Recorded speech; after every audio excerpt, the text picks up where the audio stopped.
सन 1946 भारत का आजादी का सपना लगभग पूरा होने को था।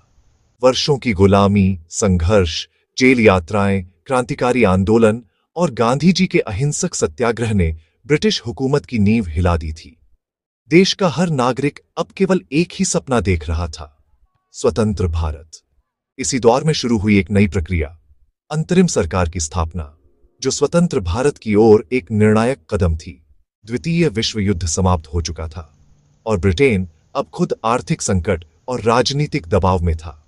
उधर भारत में 1942 का भारत छोड़ो आंदोलन और आजाद हिंद फौज के बलिदान ने जनता के अंदर जोश भर दिया था।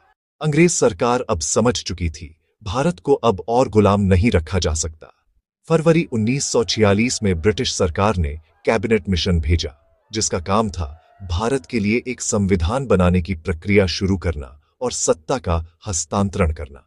कैबिनेट मिशन योजना के तहत सबसे पहले संविधान सभा की स्थापना की गई। इस सभा में भारतीय नेताओं को शामिल कर यह तय करना था कि स्वतंत्र भारत का संविधान कैसा होगा। अब बात आई उस मशीनरी की जो आजादी से पहले सत्ता को धीरे धीरे संभाले, यानी अंतरिम सरकार। 2 सितंबर 1946 को अंतरिम सरकार का गठन हुआ। यह सरकार ब्रिटिश वायसरॉय के अधीन थी, लेकिन अधिकांश शक्तियां भारतीय नेताओं के हाथों में थी। यह सरकार स्वतंत्रता से पहले एक अस्थायी सरकार थी, जो पूर्ण सत्ता को संभालने की तैयारी कर रही थी। इस सरकार के मुखिया बने पंडित जवाहरलाल नेहरू। उन्हें उप प्रधानमंत्री नहीं, बल्कि उप कार्यकारी प्रमुख बनाया गया। उन्होंने ही सरकार